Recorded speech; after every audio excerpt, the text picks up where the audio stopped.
नमस्कार मित्रों, मैं हूं दीपिका और आपका हमारे यूट्यूब चैनल दीपिका टॉक्स में स्वागत है।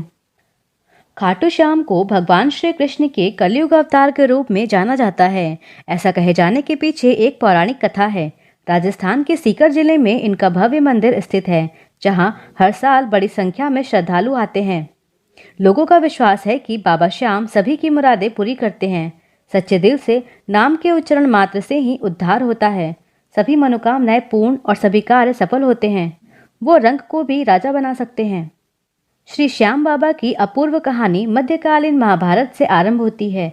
वे पहले बर्बरिक के नाम से जाने जाते थे। वे अति बलशाली गदाधारी भीम के पुत्र घटोत्कच और दैत्य मूर की पुत्री मोरवी के पुत्र हैं। बालकाल से ही वे बहुत वीर और महान योद्धा थे। उन्होंने युद्ध कला अपनी मां तथा श्री कृष्ण से सीखी। नौ दुर्गा की घोर तपस्या करके उन्हें प्रसन्न किया और 3 अमोघ बाण प्राप्त किए। इस प्रकार 3 बाणधारी के नाम से प्रसिद्ध नाम प्राप्त किया। अग्निदेव प्रसन्न होकर उन्हें धनुष प्रदान किया, जो उन्हें तीनों लोकों में विजय बनाने में समर्थ थे। महाभारत का युद्ध कौरवों और पांडवों के मध्य अपरिहार्य हो गया था। यह समाचार बर्बरिक को प्राप्त हुए तो उनकी भी युद्ध में सम्मिलित होने की इच्छा जागृत हुई।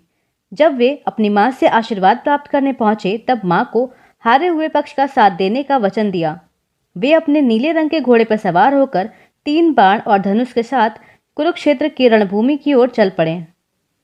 सर्वव्यापी श्री कृष्ण ने ब्राह्मण वेश धारण कर बर्बरिक के बारे में जानने के लिए उन्हें रोका और यह जानकर उनकी हंसी उड़ाई कि वह मात्र 3 बार से युद्ध में सम्मिलित होने आया है।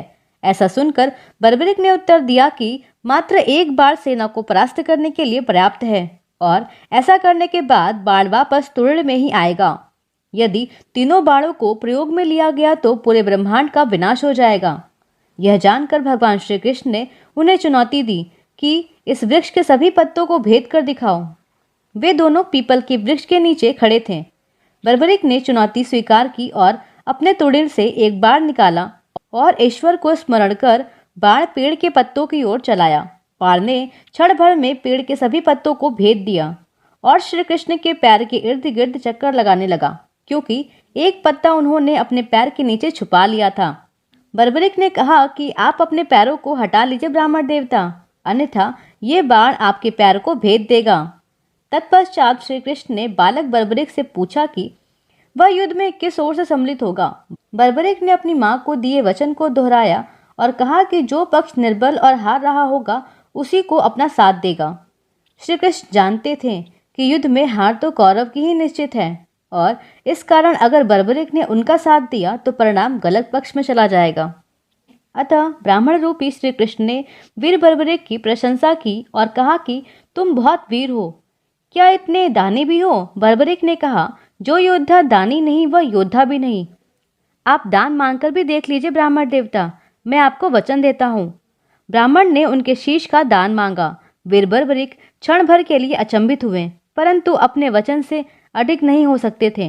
वीर बर्बरिक बोले, एक साधारण ब्राह्मण इस तरह का दान नहीं मांग सकता। अतः ब्राह्मण से अपने वास्तविक रूप में अवगत कराने की प्रार्थना की। ब्राह्मण रूपी श्री कृष्ण अपने वास्तविक रूप में आ गए और उनके दान और युद्ध कौशल की हृदय कंठ से प्रशंसा की।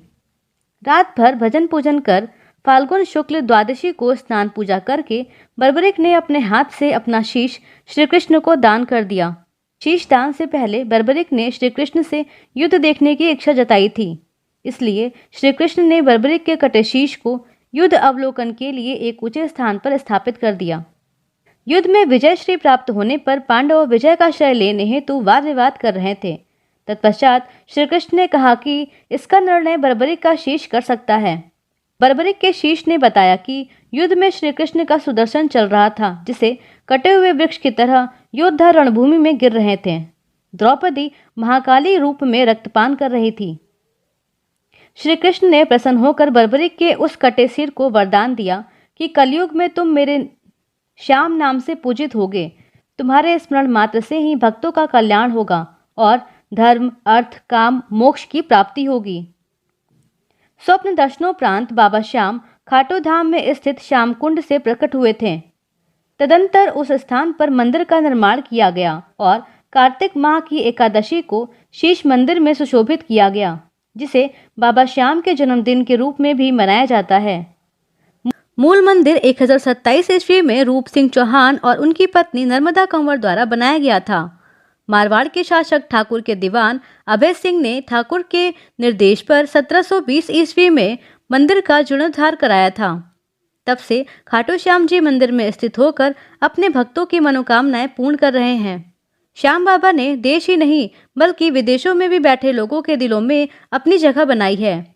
ऐसी ही एक जगह खाटू श्याम में और है, वह है श्याम कुंड।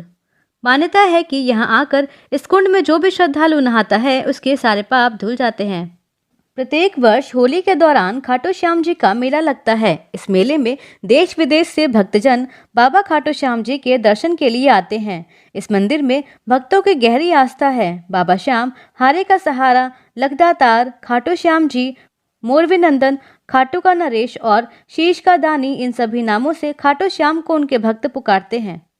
खाटू श्याम जी मेले का आकर्षण यहाँ होने वाली मानव सेवा से भी है। बड़े से बड़े घराने के लोग आम आदमी की तरह यहाँ आकर श्रद्धालुओं की सेवा करते हैं। कहा जाता है कि ऐसा करने से पुण्य की प्राप्ति होती है।